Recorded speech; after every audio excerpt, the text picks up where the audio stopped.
All right, this is a video that I did for the Olmec statue that we did, the Mayan symbol panels, and this is what the guy sent us a photo of to replicate.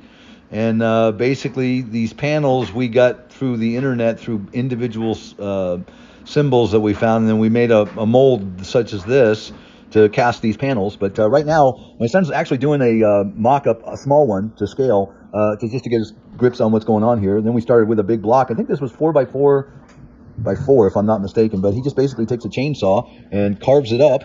And I'll let you see I sped this up, and I try not to put too much. Obviously, you know what we're doing here, so we'll wait for the next moment here.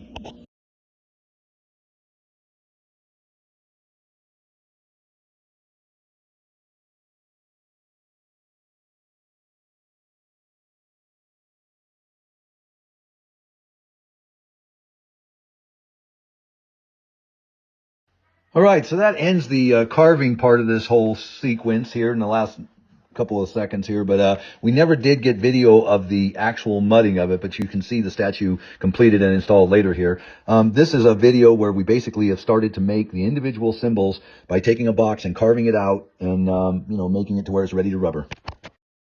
Okay, so we made 12 of these symbols, and what you're looking at is a box that the mud has been put in. We carved these out through some stencils that we had got printed, and then we basically have poured rubber in each one of these, so where we actually molded them. Now, the idea of this whole thing was to have a rectangular form that these individual rubber pieces could be put in, and there would be a little parting line there where you had the joints touching each other, but that was okay. We wanted this to look like individual tiles. But the bigger point was we could reassemble the layout, and not one panel would ever really look the same. And you'll see it when the job's done, when it's in the casino, that it's not discernible that there's really a pattern reproduction.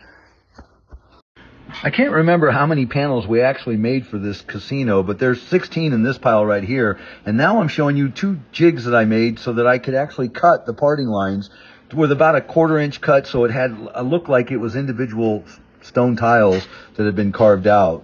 And then once I did that, then we would stain them and seal them and then package them. And now here you can see it in the casino, and the runs of how many we did, I don't know for sure, but I do know that we created the Olmec head. And then, that got placed. And then while we were selling this to the gentleman, I said, hey, we have an Easter Island statue here. So we bought that. And that's all of our contribution. And then this lovely waterfall, I don't know who made it or whatever, but it's made with real rock. And we didn't have any part in that. But it was a great job. And hey, I really appreciate you guys taking the time to watch my video. Please, if you liked it, like it, subscribe, share, and view some more of my stuff. And if you need something, give me a call. I'm always available. Thanks a lot, guys. Bye.